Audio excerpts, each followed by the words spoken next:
বহুল প্রতীক্ষার পরে আরিফিন শুভ ও বিদ্যাসিনা সাহা মেম অভিনীত মালিক মুভিটা চলে এসেছে। তো আমিও চলে আসলাম এটার এক্সপ্লেইন নিয়ে। সিনেমাতে এখন পর্যন্ত কোনো রকমের কোনো অনলাইন প্ল্যাটফর্মেই আসেনি, এর জন্য ট্রেলার দিয়ে এটার এক্সপ্লেইন আমাকে করতে হচ্ছে। আর ঠিক এ কারণে সবসময় গল্পের সঙ্গে সিনের মিল নাও থাকতে পারে, এটা তোমরা ক্ষমাসুন্দর দৃষ্টিতেই দেখবে।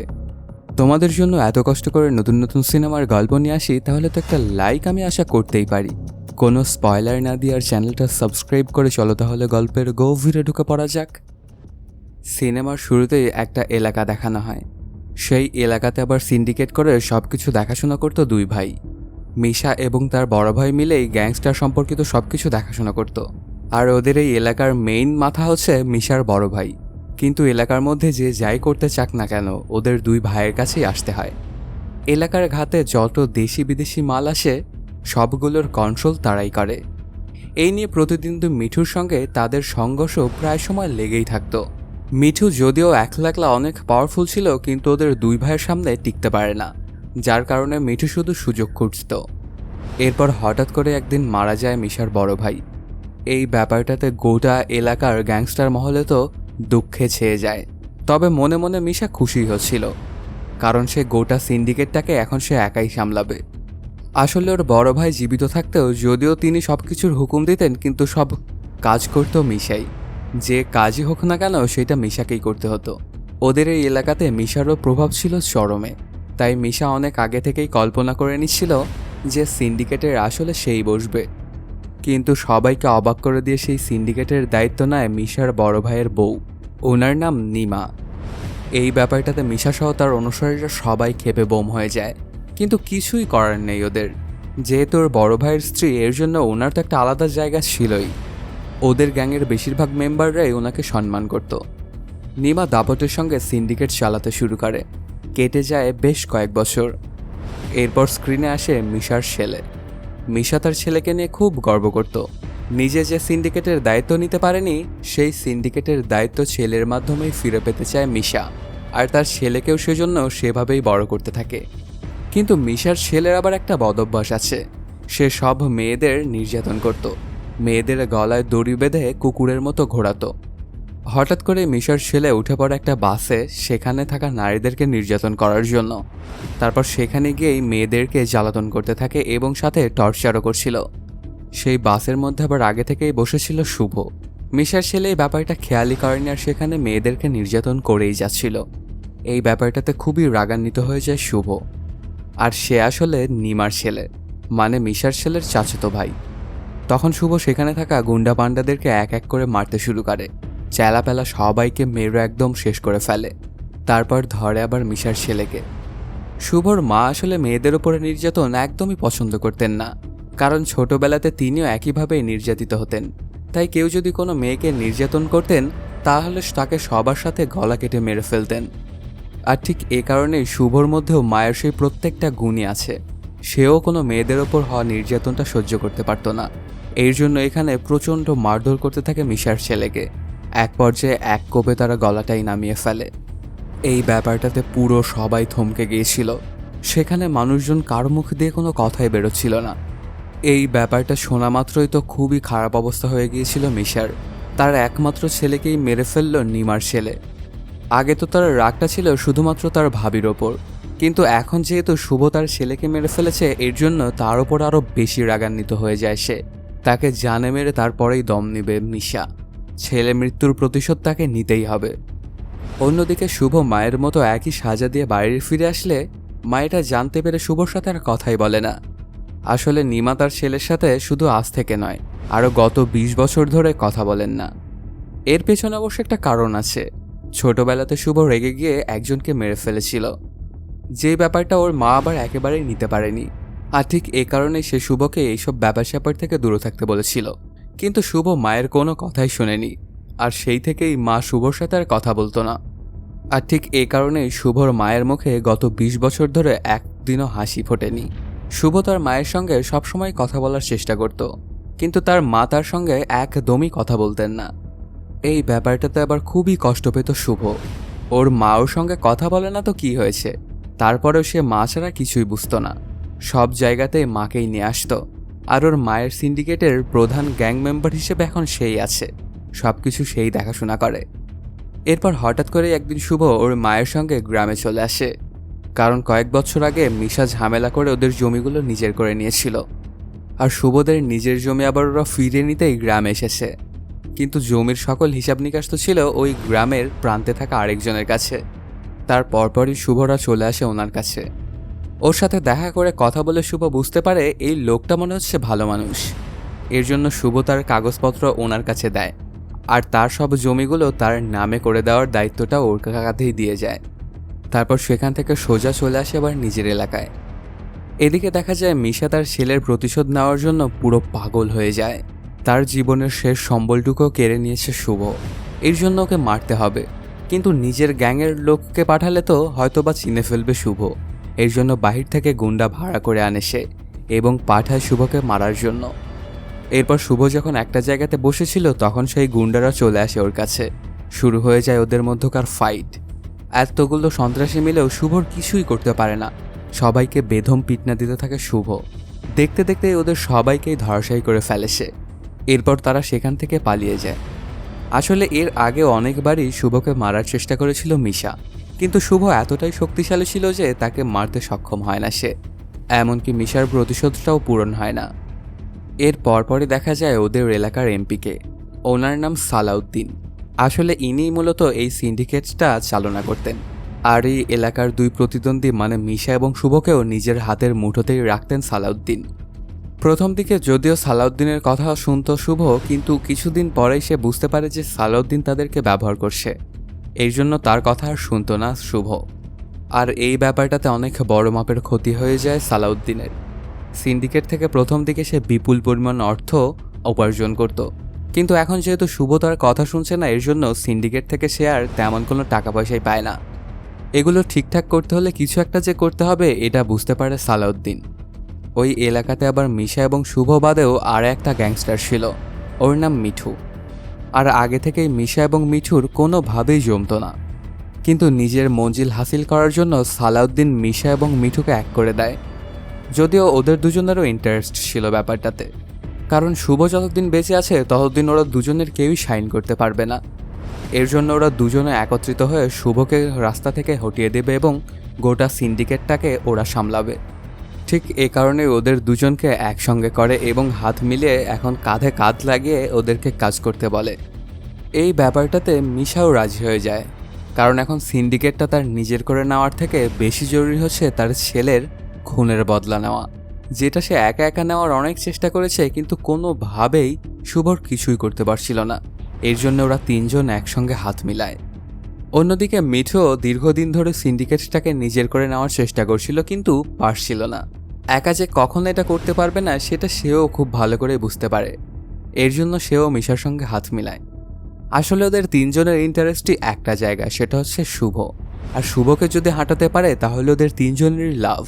মিশার ছেলের খুনের বদলা নেওয়া হবে, সিন্ডিকেটটা হাতে পাবে মিঠু, আর সেখান থেকে যা প্রফিট আসবে সেখান থেকে ভাগ পেতে শুরু করবে সালাউদ্দিন। অন্যদিকে আরেকটা এলাকার ছোটোখাটো গ্যাংস্টার একটা মেয়েকে দেখা যায়, মেয়েটার নাম মিম। আর সে নিজেও যেহেতু গ্যাংস্টার, এই জন্য শুভর কর্মকাণ্ড তার খুব পছন্দ ছিল, আর সে চাইতো শুভও যেন তাকে তার মতো করে ভালোবাসুক। এই জন্য সবসময় সে শুভর পিছনে লেগেই থাকতো। কিন্তু যতবারই মিম শুভকে অ্যাপ্রোচ করেছে ততবারই শুভকে রিজেক্ট করে দিয়েছে।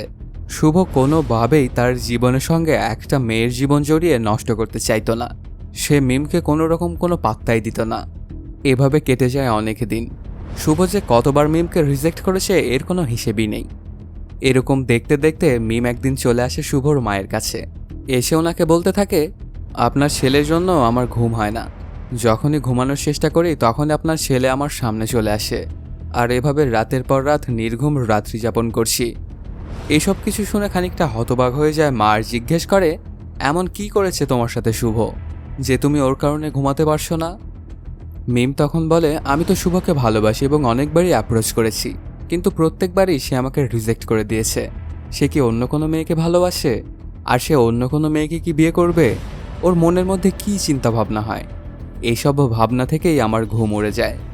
সারাক্ষণ আপনার ছেলের চিন্তাই আমার মাথার মধ্যে ঘুরপাক খায়, এর জন্যই আমি ঘুমাতে পারি না। এই কথাগুলো শুনে আবার খানিকটা হাসি দিয়ে ওঠে মা। এই ব্যাপারটা আবার দূর থেকেই দেখছিল শুভ।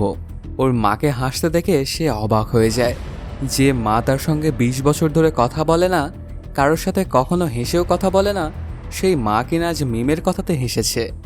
তাই শুভ তখনই ডিসাইড করে সে মিমকেই ভালোবাসবে। আসলে শুভর কাছে তার মাই ছিল সবকিছু। ওর মায়ের খুশি মানেই তার খুশি, ওর মায়ের দুঃখ মানেই তার দুঃখ। আর ঠিক এ কারণে মিমের প্রস্তাবটা এবার রাজি হয়ে যায় শুভ। দুজন একসাথে সুন্দর সুন্দর সময় কাটাতে শুরু করে। ওরা দুজনেই এই সময়টা খুবই উপভোগ করছিল। এতদিন শুভর পিছনে ঘোরার পরে এখন এসে সে তার সাথে সেট হয়েছে, এটাতে মিমও খুব খুশি। আর ওর মাকে খুশি দেখে শুভও খুশি মিমের সঙ্গে। অন্যদিকে দেখা যায় মিশা এবং মিঠু মিলে একটা প্ল্যান করতে থাকে। মিঠুর লাগবে সিন্ডিকেটের দায়িত্ব, যার নিমা থাকা পর্যন্ত কখনোই সে পাবে না। তাই মিঠু ঠিক করে সে নিমাকেই মারবে। অন্যদিকে মিশা শুধু চায় তার ছেলের প্রতিশোধ। এজন্য শুভকে মেরে ফেললেই তার শান্তি, তার আর কিচ্ছু প্রয়োজন নেই জীবনে। মিঠু যে শুভর মা নিমাকে মারার প্ল্যান করছিল এটা আবার জেনে যায় শুভ। এই কথাটা জানার পরপরই ওর মাথা পুরোই হট হয়ে যায়। কি করবে সে কিছুই বুঝে উঠতে পারছিল না। কারো এত বড় সাহস কি করে হয় তার মাকে শেষ করে দেওয়ার চিন্তা করে? কারণ শুভর কাছে তার মাই ছিল সবকিছু। কেউ যদি তার মায়ের দিকে একবার ভুলেও তাকায়, শুভ তাকেই শেষ করে দেয়। আর এখন কিনা প্রতিদ্বন্দ্বী মিঠু তার মায়ের দিকে চোখ তুলে তাকিয়েছে, এমনকি তাকে মারারও প্ল্যান করেছে। ঠিক এ কারণেই শুভ তার বন্ধুকে সাথে নিয়ে চলে আসে অস্ত্রশস্ত্র কেনার জন্য একটা মহিলার কাছে। এখানে গিয়ে ভিন্ন ভিন্ন সব অস্ত্রশস্ত্র কিনতে থাকে শুভ। ওর চোখে যা যা ধরছিল এবং ভালো ভালো সে যা যা দেখতে পাচ্ছিল সব কিছু কিনে নেয় ওদেরকে মারার জন্য। তারপর সেগুলো নিয়েই চলে আসে মিঠুর আস্তানায়। সেখানে থাকা মিঠুর লোকজনকে প্রচণ্ড মারতেও থাকে শুভ। ওর মাথার মধ্যে একটাই রাগ কাজ করছিল যে তার মাকে মারার প্ল্যান করেছে সে। এর জন্য সেখানে থাকা সকল চেলাপেলাকেই জানে মেরে ফেলে শুভ। তারপর গিয়ে ধরে মিঠুকে, ওকেও প্রচণ্ড মারধর করে। আর এক পর্যায়ে ওকে এই দুনিয়া থেকেই উঠিয়ে দেয়। মারা যায় মিঠু।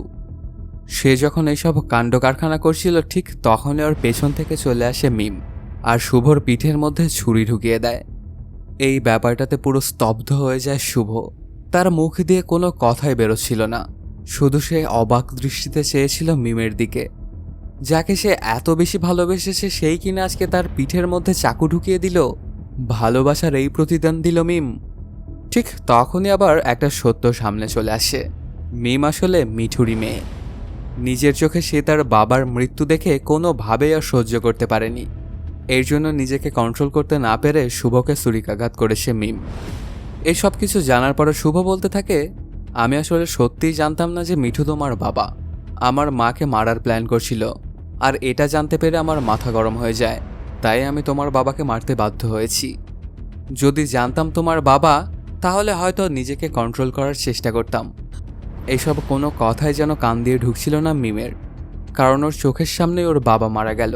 আর যে ছেলেটা তার বাবাকে মেরে ফেললো তার মুখের কথা কিভাবে বিশ্বাস করে মিম? এর জন্য সে রাগে ফুলতে থাকে। কিছুক্ষণ পরে সেখান থেকে মিঠুর লাশটা নিয়ে চলে যায় মিম। মিমের পরিবারে নেমে আসে দুঃখের ছায়া। সেখানে খুব সুন্দরভাবেই ওর বাবার শেষ কার্য সম্পন্ন করা হয়। ওর বাবাকে কবরস্থ করার পরপরই মিশা চলে আসে মিমের কাছে আর বলতে থাকে, এখন সিন্ডিকেটের দায়িত্বটা তো তোমাকেই নিতে হবে। মিশার মুখে এমন কথা শুনে মিমও ওর কথার জালে ফেসে যায় আর সিন্ডিকেটের দায়িত্বটা নিতে রাজি হয়। আসলে এখানে মিশার একটাই গোল, শুভর সঙ্গে সে মিমের ঝামেলাটা আরও বেশি বাড়াতে চায়। মিম যে শুভর গার্লফ্রেন্ড এটা খুব ভালো করেই জানতো মিশা, আর মিমকে যে শুভ অনেক বেশি ভালোবাসতো এটাও তার জানা। এই জন্যই সে শুভকে দুর্বল করার জন্য এই প্ল্যানটা করেছিল, আর এই প্ল্যানটাতে সাকসেসও হয়ে যায় মিশা। মিম যখন শুভকে ছুরিকাঘাত করেছিল তখন অনেক বাজে অবস্থা হয়ে গিয়েছিল শুভর। তারপরে সে অবশ্য চলে আসে হাসপাতালে এবং ওর জখমটা সেরে যায়। কিন্তু ওর মনে যে জখমটা লেগেছে সেটা তো আর সারবার নয়। সে আসলে মিমকে খুবই ভালোবেসে ফেলেছিল। সে কখনো এটা কল্পনাতেও ভাবেনি যে মিম তার সঙ্গে এরকম গাদ্দারি করবে। এই ব্যাপারগুলো নিয়ে সবসময় খুবই চিন্তায় থাকতো শুভ। এরপর একদিন হঠাৎ করেই শুভ জানতে পারে মিম গিয়ে যোগ দিয়েছে মিশার সঙ্গে আর সিন্ডিকেটের দায়িত্বটা সে নিতে চাচ্ছে। এই ব্যাপারটা শুনে তো আরও খুবই রাগান্বিত হয়ে গিয়েছিল শুভ। মনে মনে ভাবতে থাকে মিম হয়তোবা তার সঙ্গে শুধু প্রেমের নাটকই করেছিল, আর সে এটা করেছিল শুধুমাত্র সিন্ডিকেটের দায়িত্বটা হাতে পাওয়ার জন্য। মিমের এই বিশ্বাসঘাতকতার জন্য খুবই রাগান্বিত হয়ে গিয়েছিল ওর ওপরে। মিমকে তার প্রাপ্ত সাজাটা দিতে চায় শুভ। এরপর কেটে যায় কয়েকদিন। হঠাৎ করে একদিন সালাউদ্দিন চলে আসে মিমের সঙ্গে দেখা করার জন্য। এসে বলতে থাকে, মিশা তোমাকে যে সিন্ডিকেটের দায়িত্বটা দিয়েছে এটা একদমই ওর চালাকি। মিশা কিন্তু পুরো সিন্ডিকেটটাই তার কন্ট্রোলে নিতে চায়, আর তোমার হাতেই শুভর খেলও খতম করতে চায়। এমপি সালাউদ্দিন যদিও মিমের ভালোর জন্য এই কথাগুলোকে বলছিল, কিন্তু ওকে একদমই বিশ্বাস করছিল না মিম। সে মনে মনে ভাবতে থাকে মিশাই তার শুভাকাঙ্ক্ষী এবং মিশাই তার ভালো চায়। এই জন্য একদিন ওর বুদ্ধি শুনে চলে আসে শুভকে মারার জন্য। শুভর মাথায় সে বন্দুক তাক করে, কিন্তু কোনোভাবেই সে নিজেকে সামাল দিতে পারে না শুভকে মারার জন্য। মিম বুঝতে পারে যে এখনও সে শুভকে ভালোবাসে। এই জন্য সে শুভকে তো মারেই না, আরও সেদিন যে শুভর সঙ্গে সে খারাপ ব্যবহার করেছিল এর জন্য ওর কাছে ক্ষমাও চায়। সাথে জানায়, আমি তোমাকে এখনও ঠিক আগের মতোই ভালোবাসি। কিন্তু ওর মুখের একটা কথাও বিশ্বাস করছে না আর শুভ। মিম ওকে এত বড় ধোঁকা দেওয়ার জন্য শুভর কোনোভাবেই মিমকে বিশ্বাস করে উঠতে পারছিল না। তাই রেগে গিয়ে মিমকে বলতে থাকে, ভালোবাসার ময়দানে আমাদের আর দেখা হবে না, এখন থেকে দেখা হবে শুধু যুদ্ধের ময়দানে, তুমি আমি বিপক্ষ দলে। এই কথাগুলো শুনে আবার খুবই কষ্ট পেয়ে গিয়েছিল মিম।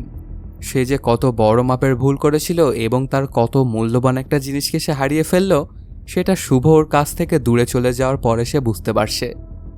এদিকে দেখা যায় শুভর আবার একটা পালিত ভাই ছিল, ওর নাম রবি। সে কিছুদিন বাহিরে ছিল। এলাকাতে এসেই সে শুভর কাছে না গিয়ে চলে যায় মিশার কাছে, কারণ মিশা তাকে সিন্ডিকেটের লোভ দেখিয়েছিল। মিশার পর রবিকে দিয়েই তার স্বার্থ হাসিল করতে চায়। মিশা আসলে নিমাদের থেকে যে জমিগুলো হড়প করে নিয়েছিল সেগুলো ওদেরকে আবার ফিরিয়ে দিয়েছিল রবি। এই জমিগুলো আবারও সে নিজের নামে করে নিতে চায়, আর ঠিক এ কারণেই সে রবিকে ব্যবহার করছে। আসলে রবিকে অনেকে বিশ্বাস করত শুভ এবং তার মা। এরপর মিশার কাছ থেকে রবি সরাসরি চলে আসে নিমার কাছে।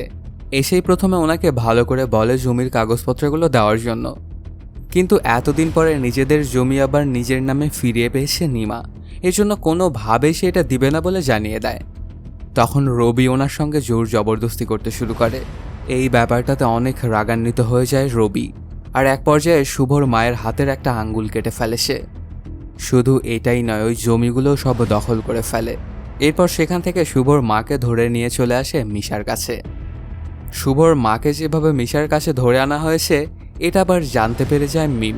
এই ব্যাপারটা সে কোনোভাবেই মেনে নেয় না, আর মিশার সঙ্গে সে তর্কে বিতর্কে জড়িয়ে পড়ে। এখানে মিমের আর এটাও বুঝতে বাকি থাকে না যে ওকে দলে আনাটা পুরোই চাল ছিল মিশার। আসলে তার উদ্দেশ্য পূরণ করার জন্যই ওকে কাজে লাগাচ্ছিল মিশা। অন্যদিকে দেখা যায় শুভ যাকে বিশ্বাস করে তার জমির কাগজপত্র দিয়েছিল সে আসলে মিশারই লোক।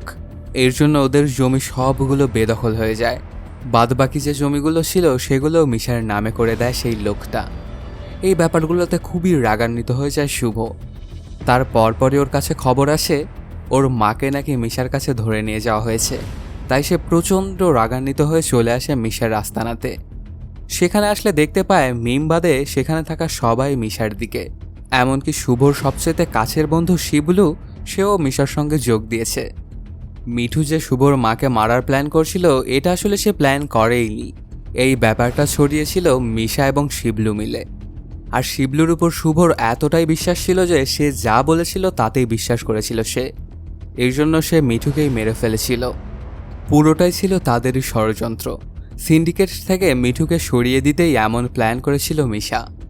এই ব্যাপারগুলো জানার পরে খুবই পস্তাতে থাকে শুভ, সাথে অনেক রাগান্বিত হয়ে যায়। কিন্তু তার সবচাইতে বেশি রাগ উঠেছিল রবির ওপরে, কারণ রবি তার মায়ের হাতের আঙ্গুল কেটে দিয়েছে। তাই আগে সে রবির সঙ্গে লড়াইয়ে নামে। দুজনের মধ্যে প্রচণ্ড ফাইট শুরু হয়ে যায়, কেউই যেন কারো চাইতে কম নয়। তবে একসময় এরকম ফাইট চলতে চলতে রবির হাতটাই কেটে ফেলে শুভ। এরপর লড়াই শুরু হয় বাকি সব চেলাপেলাদের সঙ্গে। দেখতে দেখতেই ওদের সবাইকেই ধরাশায়ী করে ফেলে শুভ। এখন শুধু বাকি মিশা। এরপর গিয়ে মিশাকে ধরে শুভ। অনেকক্ষণ ধরেই ওদের মধ্যকার এই লড়াইটা চলমান থাকে। এক পর্যায়ে হঠাৎ করে পিছন থেকে কাটা হাত নিয়ে রবি এসে ওকে ধরে খাদের মধ্যে পড়ে যায়। এই ব্যাপারটাতে মিশা তো ভেবেই নেয় যে হয়তোবা মারা গেছে শুভ। যেহেতু শুভ মারা গেছে এর জন্য শুভার মা নিমাকে মারতে যায় মিশা। যেই না মিশা নিমাকে মারতে যায় ঠিক তখনই সেখানে মিম গুলি করতে করতে হাজির হয়। এর জন্য নিমাকে মিশা আর মারতে পারে না। তখন শুরু হয়ে যায় মিম এবং মিশার মধ্যকার ফাইট। ওদের মধ্যকার এই লড়াইটা অনেকক্ষণ ধরেই চলে। এক পর্যায়ে মিম প্রায় হেরেই গিয়েছিল। ঠিক তখনই দেখা যায় খাদ থেকে উঠে আসে শুভ আর বলতে থাকে, কি ভেবেছিলি তুই মরে গেছি? আমি মরিনি। এটা বলেই মিশাকে মারতে শুরু করে। চোখের পলকেই এবার সে মিশাকে মেরে ফেলে। তারপর হাতে তুলে নেয় একটা মেশিন গান, আর সেখানে মিশার যত অনুসারীরা ছিল সবাইকে একদম পাখির মতো গুলি করে মারতে থাকে শুভ। এই মেশিন গানটা দিয়ে যেন মিনিটে হাজারো গুলি বেরোচ্ছিল। চোখের পলকেই দেখতে দেখতে সবাইকেই সেখান থেকে মেরে ফেলে শুভ। এই পর্যায়ে সে মা এবং মিম দুজনকেই বাঁচিয়ে নিল। শুভ এখন বুঝতে পারে যে মিম আসলে তাকে খুবই ভালোবাসে, আর দুজনের মধ্যে ভুল বোঝাবুঝি করিয়েছিল এই মিশা। ঠিক এই কারণে মিমের কাছে গিয়ে সে ক্ষমা চায়। তারপর ওদের দুজনের আবার মিলন হয়ে যায়। এরপর থেকে ওরা দুজনে মিলে গোটা সিন্ডিকেটটা সামলাতে শুরু করে। গোটা এলাকাটা এখন ওদের দুজনের দখলে, আর এর মাধ্যমেই শেষ হয়ে যায় সিনেমাটি। তো বন্ধুরা, কেমন লাগলো আজকের এই এক্সপ্লেইনটি জানাতে কমেন্ট করো। আর যদি এখনও চ্যানেলটা সাবস্ক্রাইব না করে থাকো তাড়াতাড়ি সাবস্ক্রাইব করে নাও। দেখা হচ্ছে নতুন কোনো ভিডিওতে। Till then, সায়োনারা।